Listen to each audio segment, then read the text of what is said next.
Honourable Member Srimati Supriya Sudin.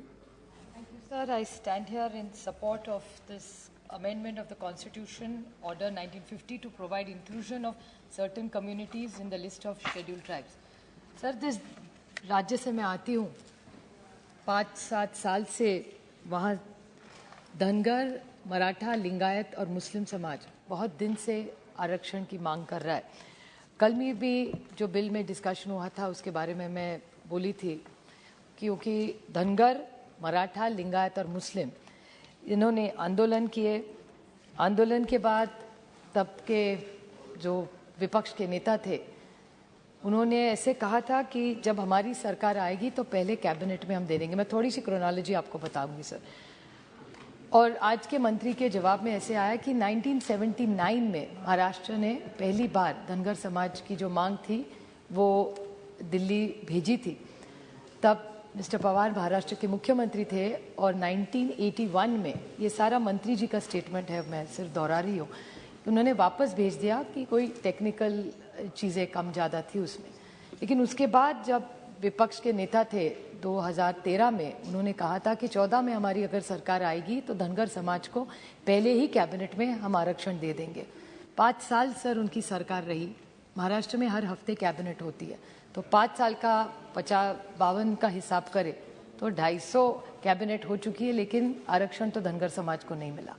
उसके बाद अभी भी उनकी सरकार है और कल महाराष्ट्र के भारतीय जनता पक्ष के जो मेंबर बोल रहे थे उनकी भी मांग थी कि ये किया जाए। तो महाराष्ट्र में भी उनकी सरकार है और केंद्र में भी उनकी सरकार है, तो दिक्कत कहाँ है ये मुझे समझ में नहीं आ रहा है। तो मैं मंत्री जी को विनती करूँगी कि ये धनगर समाज की जो मांग है, मराठा समाज की मांग है, लिंगायत की, मुस्लिम है, इसका पूरा, कल भी हम एक इसी डिस्कशन में कर रहे थे और ऐसे और 4-5 बिल है।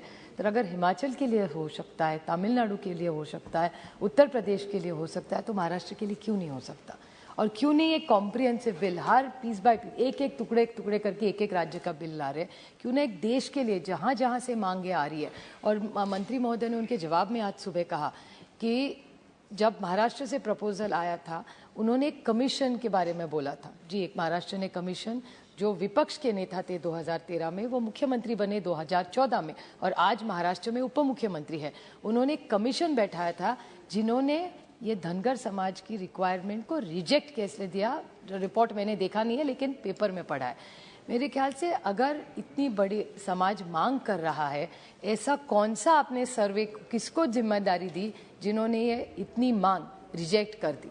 तो मैं महाराष्ट्र सरकार और केंद्र सरकार को, क्योंकि जवाब में मंत्री महोदय ने कहा कि जो मांग आएगी मैं राज्य से बात करूंगा, तो मैं मंत्री महोदय से विनती करूंगी कि आप प्लीज़ महाराष्ट्र राज्य से बात करें और धनगर समाज का जो प्रपोजल 79 में भेजा था वो 81 में क्यों वापस गया।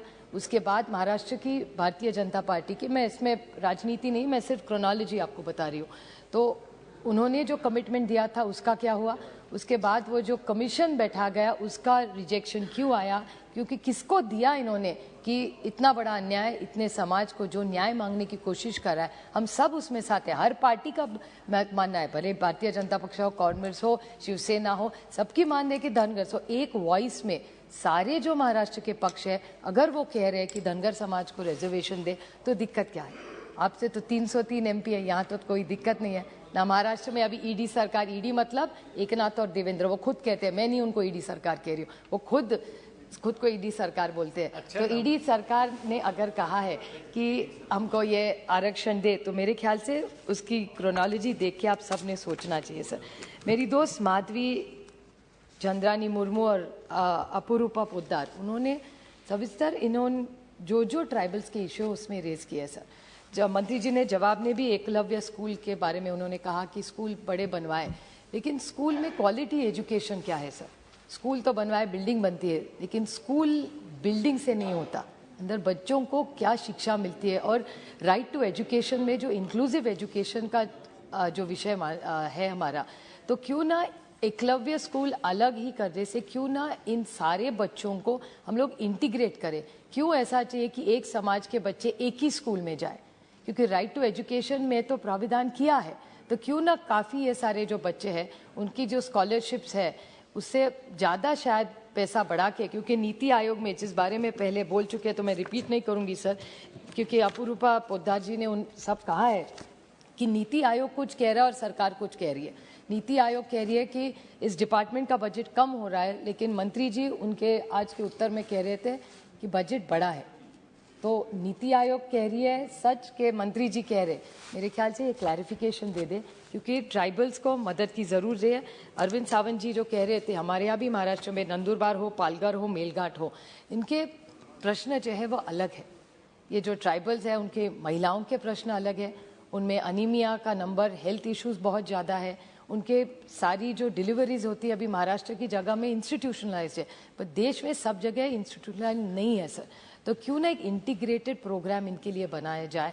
ये टोकनिज्म नहीं है कि नाम बदल दिया, उनको SC ST में डाल दिया, इतने से नहीं होगा sir. We have to make a huge social impact of genuinely being good to them, and only budgets not, we will have to have an inclusive larger program. I appreciate what the minister was saying. He was very, very open and honest about what has happened in my state. But in his reply, it would have been nice if he made a comprehensive goal. Say 5 years from now, we will make sure X amount of people in the tribals are all educated, all their women get equal rights, all their children, we will make sure are completely out of malnutrition, all the women are out of anemia. So these are larger targets. We cannot just look at tribals in one small way, and I don't think charity is what they are looking for.